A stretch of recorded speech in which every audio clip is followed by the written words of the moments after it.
Welcome into another edition of the Buffalo Down podcast.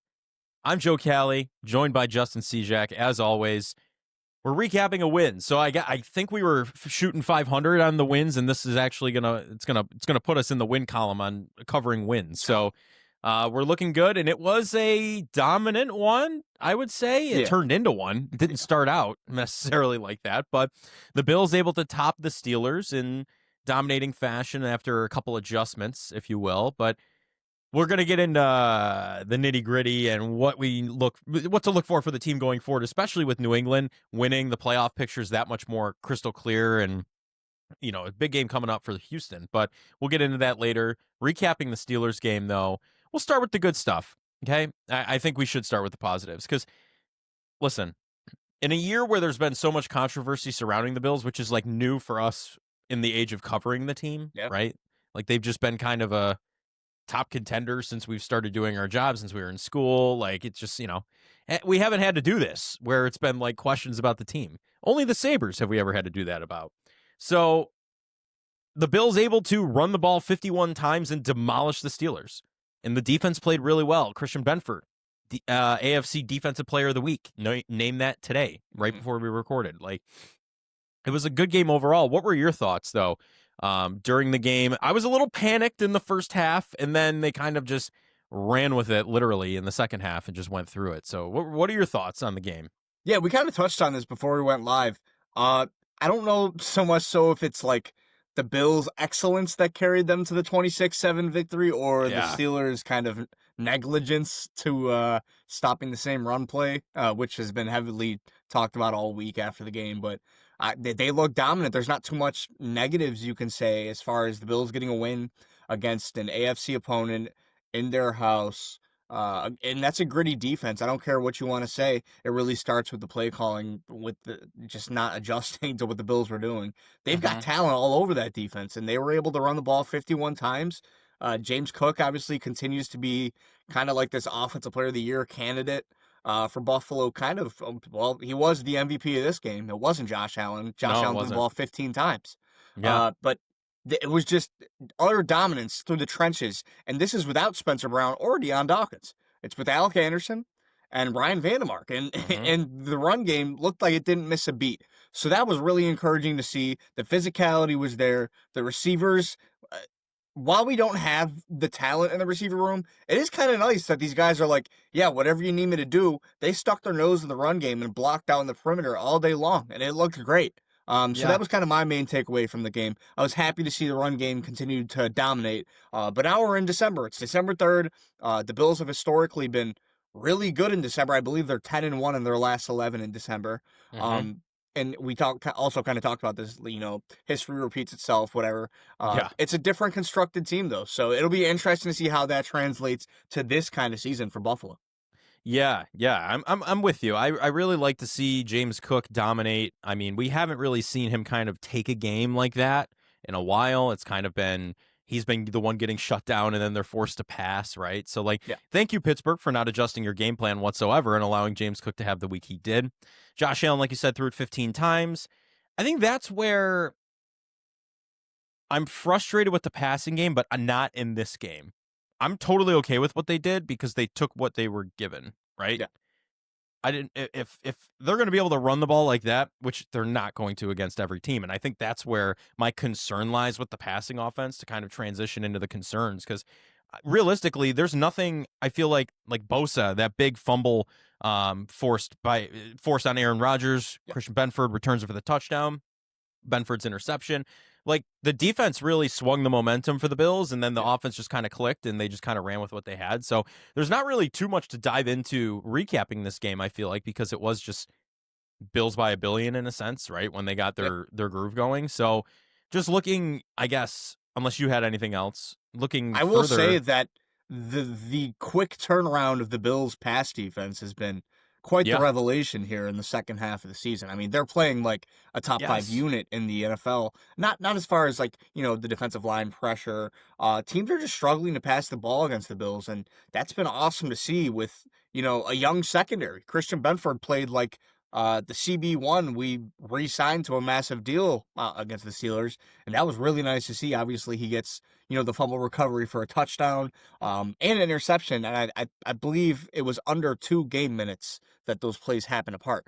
Yeah. Joey Bosa forces the fumble, which we'll touch on him. It was He's on, banged up. yeah. That sucks. That does suck. Yeah. It was on the ensuing drive, I want to say. Yeah, you it were was right. literally the next drive. That forced fumble was the first play of the second half, which, and a little quick story, I'm producing the 6 o'clock show, so I brought it up in PCR, our little booth, and, we're live, and I see the Bills force this fumble, take it to the house. I'm like, holy cow, they're alive, and we're just in the middle, and it was just a fun story. But oh my God. It was good to see. It's good to see they're going to need that down the stretch against these good teams like Joe Burrow. They've got Drake May coming up. They've got Jalen Hurts. Say what you want about him. These are teams that can pass the football on you. So they're going to need it, and they're going to need these young guys to continue to step up, like Cole Bishop and Jordan Hancock stepping into a role. They're going to need it out of these guys, and it's been pretty fun to watch these past few weeks. Yeah, since Taylor Rapp has pretty much been removed from the game, right? Because we found out he was playing through injury. Since Taylor Rapp's left, I mean, they've been playing lights out. Cole Bishop has emerged into an otherworldly figure almost from what you've seen in the past few years. Yep. And I don't know, like I'm glad it turned out when it did. In Pro Bowl getters at strong safety, so I mean, maybe he sneaks in. It should be. And then I gotta say, Tre'Davious White. Yeah, he's played a solid group of games here for the Bills. Like, he's doing a lot better than I thought he was going to be doing. Especially just being the older veteran talent coming off all those injuries. And then you have Benford, who's kind of awoken back into himself, right? Like, he was kind of struggling with injury and stuff like that. And Max Hairston putting on a show with his speed out there when he's out there. So, I mean, they're good. They're good. Now it's just getting healthy up front, which we'll talk about is not really going in the right direction we want to see it going. But longevity, I think that's my concern, and alluded to it a little bit. This is awesome that it worked in this Steelers game. This is not the game plan. This can't be the game plan going forward because it's not. I saw Kay Adams. I don't know if you saw this clip of Kay Adams saying plus 1,000 for the Bills to win the Super Bowl, but they found their style of football that makes me confident to say they can. What about this? Other than it was against a rough Steelers defense that's just overpaid with like big names but low production. What about this showed you that they're ready to win a Super Bowl over a team like Indianapolis, right? With Jonathan Taylor and Daniel Jones even playing with a fibula fracture wasn't terrible. Sure. Like the Texans with an all-star defense. Like, what about this Bills team is really Super Bowl contender-ish? I don't have that feeling about them this year. And this game didn't do anything to help that. It's the Pittsburgh Steelers, right? And they're fraudulent in a lot of ways. I don't know how you feel on that, but like, no, I largely agree with the sentiment. It's just week to week, you cannot expect to run the ball 51 times. Right. First and foremost, teams are going to catch on. Second, that's way too physical of a play style to run every single week with an already battered team. It's not sustainable. They're going to have to get some diversity in there. Josh Allen throwing the ball 15 times is just crazy to me, but we're kind of used to the circumstances of this season at this point. So you kind of have to accept what it is. Brandon Cooks is out there, he gets a catch. No Dalton Kincaid, so when he comes back, I'm sure that number will go up as far as attempts for Josh Allen. But also, speaking of Allen, have to note he's now the #1 leading quarterback in rushing touchdowns. Now he passed Cam Newton. Crazy. He's got 76. I feel like we blinked and here we are, year 9 or whatever it is. 76 rushing touchdowns. That's NFL history. That's like gold jacket stuff. And he's not going anywhere anytime soon, so that number's only going to go up. Like, sure. I think it's going to take a while until, because say they ban the tush push, right? Like they're talking about. Say they ban it. Like Jalen Hurts, 50% of his rushing touchdowns kind of go out the window because that's kind of how he gets into the end zone, right? I've seen a couple that he scrambles in, sure. Like, I'm not discounting him or his ability, but majority of his touchdowns are the tush pushes. Yeah. So I don't think Jalen Hurts will be catching up. And I think it's going to be a long time. Like, this is once in a generation talent we're watching, physicality wise. Cam Newton was that, but longevity of the career couldn't sustain it, right? Sure. Lamar Jackson. I will say Lamar's a better rusher, but he's not the same red zone weapon that Josh Allen is. Right. Like, he's not he will barrel into the end zone, but Josh, I mean, his runs look like that Kansas City run from last season. Yeah. Like, that's what 90% of his rushing touchdowns look like. Where Lamar, I mean, he'll sneak out and around, but it's closer. He can't barrel through guys. He's not built for that like Allen is, right? So congrats to Josh Allen, and had to throw that in there when you mentioned Josh Allen's performance. So that's, I mean, we're just gonna watch that number. I don't know how high it'll even get, but Yeah. we'll see. But yeah, I don't know. I wish there were some more design runs with him. I think those have been effective this season. They haven't really utilized them. They had 2 play action passes in this game. And the play action is their bread and butter, especially when you are able to run with James Cook like that. Yep. That needs to be utilized heavily in the future. Because truthfully, it's still, yes, the passing defense is good. I 100% agree with you. Up front, I mean, Woody Marks looked like a starting running back. Yep. And like Sean Tucker put up a legacy performance, right? Like these not no names, but they're not Jonathan Taylor. They're not Derrick Henry. They're not the upper echelon of running backs. You match up with Derrick Henry in the playoffs, I mean, it's similar to week 1. You might see him put up one of his better performances because the Bills just can't stop the run. Sure. Your offense is going to have to be, I mean, I hate to even put it this extreme because I don't think it is. Lesser version of this, if you will, but all gas, no brakes. Sure. Like, you need to go down and score, and just running the ball 51 times is not going to do that. Because we saw it. Even in this game, they would get a stop on 3rd down when they run and force the Bills to punt in the beginning, right? And it was just like, I was sitting in our newsroom at work with Derek Kramer and Nate Geary, and all of a sudden in the other cubicle where Nate was, you just hear run, like just like he could, Yeah. we all could call it before it was happening. And like I said on the last one we did, if I could see it, if you could see it, if anyone can see it, the other team's going to figure it out. The Steelers just were stubborn and didn't adjust, but any other respecting NFL franchise more than likely would be able to snuff that out and stop it. So I guess the receivers are just not it this season. Like, you watch Drake May in New England with Diggs, Kayshon Boutte, who I think is a little undervalued in the NFL circles. I think he's better than a lot of people give him credit for. I agree. Mac Hollins has been making an impact on that team. Like, they have a receiver room with a guy and some really respectful pieces around him. Mm-hmm. Khalil Shakir was your guy last year. He's fallen off the face of the planet this season, right? He's barely been utilized. You have Brandon Cooks. You lost Mac Hollins, so you're out that. You didn't really replace him. Keon Coleman caught a touchdown in his game back, but, I mean, we were lucky to even see that. We didn't see him any other time than that, pretty much, right? That was more on Josh extending the play than Keon Coleman making the play. Exactly. And that's my point on that. That is a skill. I will say that's a skill for receivers in this Bills offense. Make yourself available for Josh. Right. Best ability is availability. Obviously, with the capital, you would like him to go beat a guy and get a touchdown. But Mhm. it's all right. I mean, again, to your point, 51 runs is not going to be the script every week. It just simply cannot be. Mhm. And I think, and I kind of want to bring this up. It's a bit of a tangent, but I was on Go TikTok ahead. the other day, and I actually saw one of your guys' clips. I saw Jeremy. He was talking about how he believes this might be the last season that the Bills ever kind of go into the season with this receiver discrepancy. He Mhm. thinks this is going to be the last one. He thinks they're going to make an all-in whatever move this offseason. Or just maybe trade up in the draft and get a young number 1. And I think that's kind of my sentiment at this point too, because how can you possibly go into next year? It's on record that you came on WGR trashing your guys for the receiver room, Right. and now we're here. We're 12 weeks, 13 weeks in, and the talk show was right, not the NFL GM. So that's like damning on your legacy. There's no way they go into next season without fixing this problem. Do you think that? I think that. If they just go into next season thinking it's going to work itself out and Josh Allen will be enough again and they just draft defense or whatever, I mean, I might resign. I don't know if I'd be able to deal with that. In all honesty, like, how arrogant would that be? They're already showing a lot of arrogance, right? Yeah. Like, that's the vibe I get. Like, this entire season, that's all it was. And then the general manager goes on the national media and kind of is like, yeah, like we scored 30 points per game, all that. Just continues to say it.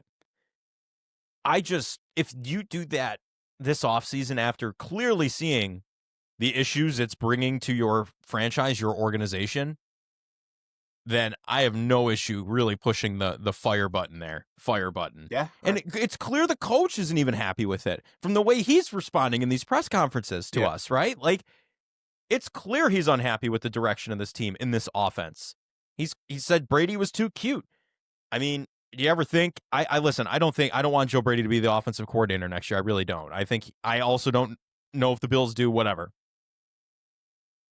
To scheme a good scheme, though, you do need some talent, and they lack a lot of that. So it's like, I get it. Joe Brady is definitely the fall guy for this, and I don't think he's scheming the wide receivers they have open enough and having enough creativity on the play. But the better players you have, wouldn't it transcribe to being more creative because you have a better ability to? Like, and, the whole thing of, and I've probably talked about this ad nauseum on this program, on anything I've done. The question of, to Brandon Beane, do you think this is a championship roster? He says yes, paraphrasing. And then McDermott's asked about Beane's answer to that question, and then asked the same question, do you think this?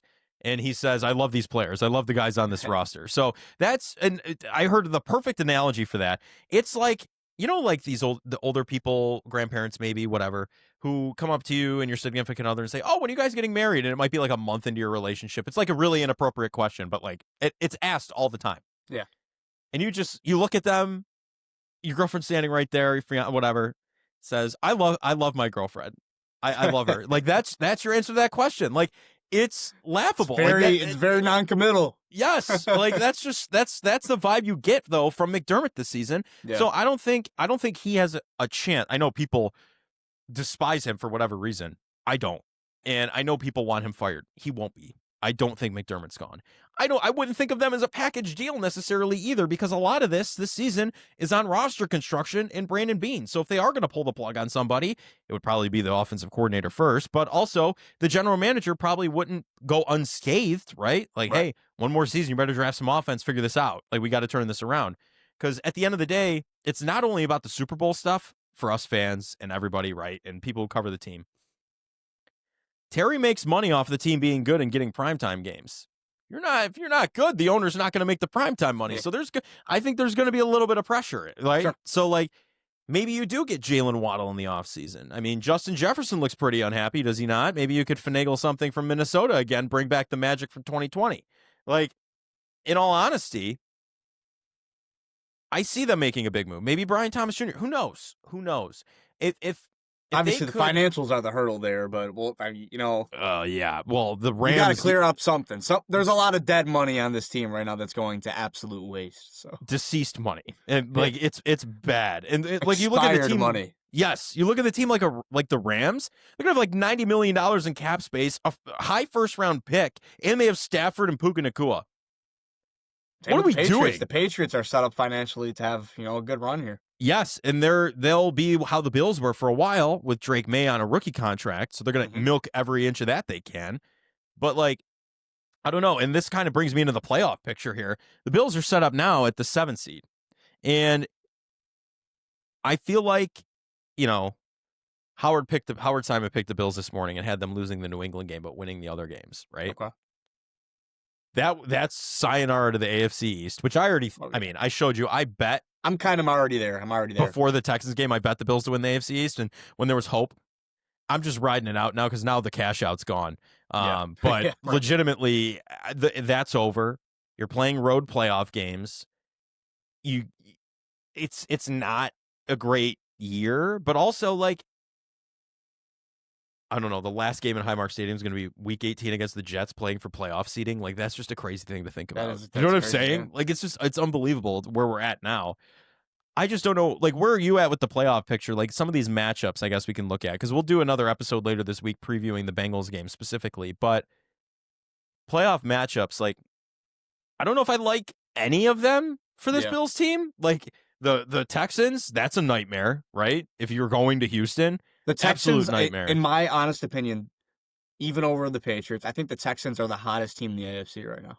they have a chance to make, whether they top the Colts or not, they have a chance to make the playoffs here and go on a Super Bowl run from the wild card spot. Like their defense that's the old adage of defense wins championships. That's the defense that'll do that for you. Stroud's back in the lineup. Yes. Nico Collins is balling.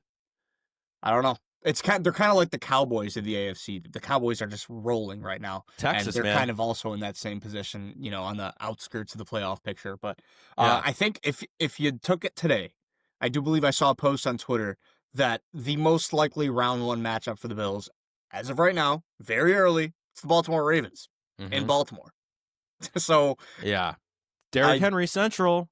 I don't love that matchup. Bills won it last time, but it was, they won it because Baltimore sold out in garbage time, and Keon Coleman had his best performance ever in garbage time. Like, their defense just gave up, it was almost like, right? Yeah. And they stopped running with Derrick Henry. It was in Highmark. It was in Highmark. It was at home. So, like, as much as I want to look back at that, be like, oh, they beat them before, they'll be fine. Oh, they beat them last season, they'll be fine. This Bills rushing defense, especially in the state that they're in, if they go into the playoffs injured like this, you're not going to have Michael Hoyt. Ed Oliver could very well be a shell of himself with that bicep injury. Or not there at all yet. Or, yeah, right. He might have to wait until the divisional round or even the AFC Championship if you make it that far. I'm not confident at all. Like, no. I don't feel good about that. And I don't know. I talk to people, and they're like, oh, we got him. We got Baltimore earlier in the season. We got him last year. It's not the same. I'm sorry. It's not. This team is not the same as it was. And I know Baltimore's not technically either because they've had injuries on defense and stuff. And Lamar Jackson just can't seem to get it right. Hell, it might be the Bengals playing in the playoffs before the Ravens this season. Like, in all seriousness, if Joe Burrow can go on a run, but I know they have to play the Bills. But, Pittsburgh, that AFC North is interesting now that I'm just like actually thinking about it. It could go any way. I mean, you're rooting for Pittsburgh in all seriousness. You want to play the Steelers again. It's such a weird year. I think honestly, if you ask me, I think KC misses the dance altogether. Oh yeah, and I love every second of that. The most frustrating part is, of course, the season where you're lackluster, they're out of the playoffs. Yep. Right? Like, it's just, I know that's like a petty thing to be upset about. Like, how can you control that? But like, something's not right in Kansas City. They're like, we're upset about the Bills, and they're 8-4. Like, Kansas City, they're at 500. If they lose to the Texans, they're gonna have 7 losses on the season. That's sayonara. That's done. Like, the experiment's over there. So that's I don't a know. Massive game. And stop me if you've heard this story before. They're going into that Houston game with a banged up offensive line. Yeah, right. And we saw how that went with Buffalo. Oh, yeah. I don't know. I tend to believe this is the nail in the dagger for KC. And this year, they still got Patrick Mahomes. They're going to be around for a long time. This year, that'll put them at what? I believe 6-7 if they lose. It would. Yeah. That's tough. 6, 7. That's tough. Yeah, it is tough. They do not look good, and they started to turn it on when Mahomes got Rashi. Oh my God, I almost used my nickname for him in fantasy football.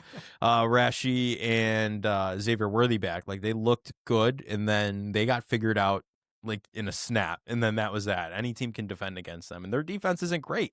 So the Bills beat them. We all thought the Bills were back after that game because the Chiefs were hot at that point, and the Bills just dethroned them.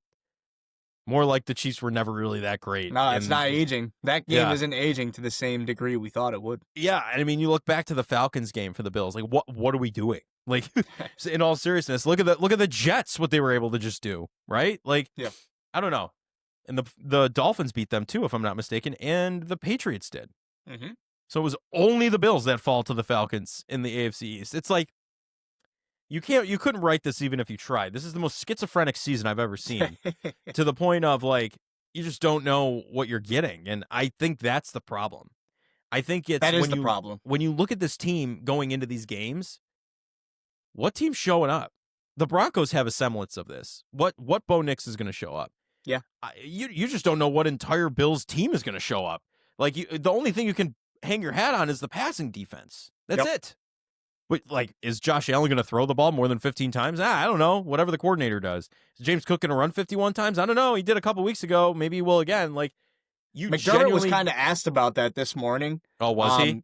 Yeah, because someone asked him about, the past 5 games have been win, loss, win, loss, win, loss, or whatever the number is. Mm-hmm. And the quote from this morning was, they're not in the situation. They have to be consistent throughout the rest of the season at this point. There is no What? win-loss, win-loss, win-loss. You got to go now. That's exactly what he said. He said, we got to go. And there's no other way around it. You got to go. Wonder what that means. Yeah, it was interesting. And then I also kind of, quickly staying at this morning's presser with McDermott. Yeah. The injury recap going into Cincinnati this week. Mm-hmm. Not the best as it's been the whole season, but two big names that I want to focus on real quick. Joey Bosa with the hamstring. Yeah. McDermott is calling that week to week. Yeah, I had a feeling with Dalton Kincaid and his hamstring injury, it turned into a week-to-week thing, and also Hamstrings are tough. They're tough. They signed a practice squad guy back. Andre Jones Jr., yes. And they waived him with Shaq Lawson. So that would only point to Joey Bosa will not be in the lineup most likely. So you can kind of hang your hat on that right now. So obviously, that sucks. Maybe they just keep him out through December, have him ready for the playoffs. Who knows? Maybe that's all we've seen of Bosa throughout the regular season. I don't know. He says there is a chance that week to week means maybe he comes back this week, maybe he comes back next week. Maybe it really is in the name for New England. It might be, exactly. New England could be a big game. So maybe they're just like, you take the Bengals game off and we'll just take it week to week, literally. And then the other big name that I want to focus on is Josh Palmer. Man, an overall general disappointment he's been this year. Maybe that's beyond his control. He's been banged up the entire season. But now we're looking at back-to-back seasons where Brandon Beane has signed Curtis Samuel and Josh Palmer to somewhat sizable contracts. I would love to see their combined stats of the last 2 years because it's just like, man, what are we doing? You allocated a lot of resources into this guy, and I don't even know if he's cracked 300 yards on the season. No. And it what the craziest part is, if you just drafted young wide receivers, this really wouldn't be a worry. I mean, if you just on a lot more of a budget too. So, look at New England. New England had Kyle Williams score a 40-yard touchdown down the left side of the sideline against the Giants. Over his shoulder. Rookie receiver. Yeah. Right. Take a chance on some of these guys. I don't know. They did it with Gabe Davis. I know it wasn't a big one, right? A big splash, but look at how Gabe Davis turned out for you in those couple of years. Draft young receivers and put them around your quarterback because they're young, fast, and talented. Even Isaiah Hodgins has been a decent pro, and he was a 6th-round pick. Not with the Bills. They released him, but he's been a good pro. Right, but that's a nice guy to keep on your roster or practice squad, in case of an emergency like this. What do you do now that Josh Palmer's out? What do you do? It's just. And the release of Elijah Moore, by the way, has never pissed me off more. In all seriousness, because he already ended up with Denver. Oh, he did? He's on Denver's practice squad. They're oh my god, he's gonna go pop deep balls for 40 yards per play. I don't know. It's just he wanted to leave because he wasn't playing as much as he wanted to. If he had the seasons he did in mediocre Cleveland with a carousel of quarterbacks over the years, and you're telling me the MVP couldn't get him more involved? That's a scheming issue, and that's where I will fault Joe Brady. I'm what are you doing? Because now, watch, he is going to go ball out. They're going to elevate him. I could see it right now. You could just read the headline: Elijah Moore, 110 yards and a touchdown on the next Broncos game when he's in the system. But it's just. Yeah, Brandon Cooks, cool. I think he'll, like you said, I think he'll be better than what we initially thought, because he made a big. It was a stop route. Let's be honest. Just call a spade, but I don't know. It's just such a weird spot, and it's no one's fault other than the general manager for not building this roster the right way, or I would say the coordinator for not being able to scheme wide receivers open. So I think they'll get a little help. I do believe that Dalton Kincaid will be back this week. And Dawson Knox, I got to give credit where credit's due. He had a couple big catches. Oh, absolutely. Even in the Texans game, he was a big reason they were in it. He made a couple big grabs. So I have to say, I've always been a Dawson Knox fan. I don't know if you could see. No, I have other photos on the other side, and right behind me, there's Dawson right there. Sure. I've always been a Dawson Knox fan, especially after the 2021 season where he really just kind of popped. Look back at that draft, man. They take Kincaid after that, and JSN, 4 picks above. Yeah, Could have run with Dawson Knox, man, because you paid him. You paid him to be the top tight end instead of you draft another one. Could have just run with D Knox and JSN. Imagine how that would have turned out. Just hypothetical there for a moment, but I don't know. The stats won't show it, but the Bills definitely have like a top 5 tight end room in the league with Jackson Hawes out there. Yeah, Hawes has played very well. I he think might that was already be the best blocking tight end in the NFL, and that's not an exaggeration. No, I would agree with you. He's like up Jackson there. Hawes. If he's not the best, he's up there. He's got to be teetering on best. Dude, he's going head-to-head against TJ Watt. Yeah, and doing a hell of a job. Doing his job.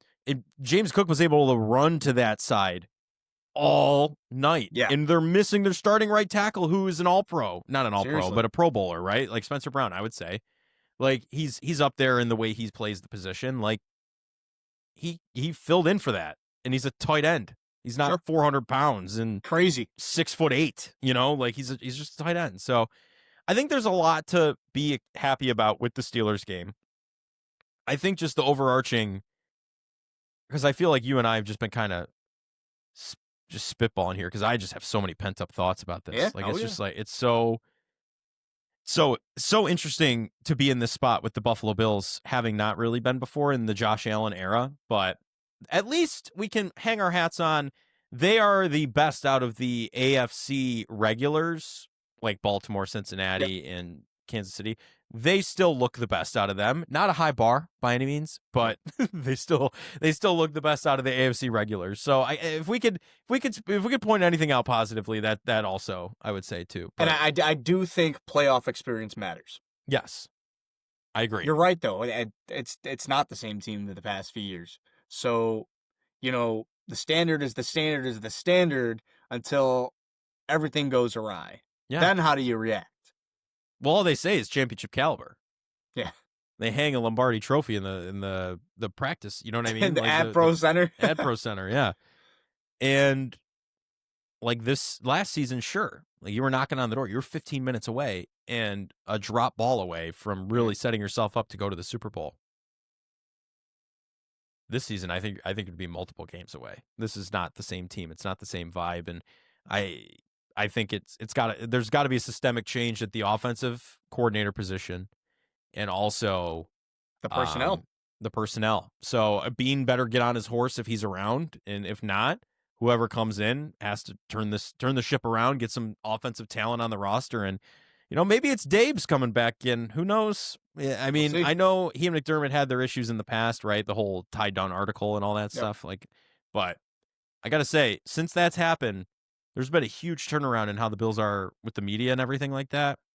Just how available and how open. Like the quotes we're getting from McDermott this year, like my frustrations are your frustrations. 3 years ago, I would have called you absolutely insane if you said Sean McDermott said that, right? Like there's been a turnaround, so maybe he and Dable could figure something out in the future. But there are some other candidates maybe you can look forward to. But anything else you want to add in here before we look forward and we'll do our Cincinnati preview later this week? Any lingering thoughts following this in the playoff picture? Nah, I mean, we'll catch them on Friday with more information as far as injuries, who's going to play, who's not going to suit up. Yeah, we'll have official designations, which will be nice. That will be nice to look at. And there's a few big ones this week, so keep an eye on, Kincaid, Bosa, Palmer, all those guys. So it'll be an exciting week. I think it's going to be an exciting game. I think it'll be a shootout, probably, in my opinion. I mean, as the Cincinnati Bengals games tend to be because they don't have a defense, so they're just going to score. Yeah. So yeah, that's all for me though. Yeah. All right. Sounds good. Well, that's going to do it for this edition of the Buffalo Down podcast. Make sure you like, subscribe, leave a comment. Let us know what you think. Are you high on the Bills right now? I mean, are you with us or are you down in the dumps, clean out the entire organization? Just let us know down below. And we'll address some if there's some good ones. We'll address them in the next episode as we preview the Bengals game later this week. But without further ado, it's going to wrap this one up. I'm Joe Cali. He's Justin Siejak. We'll talk to you later this week.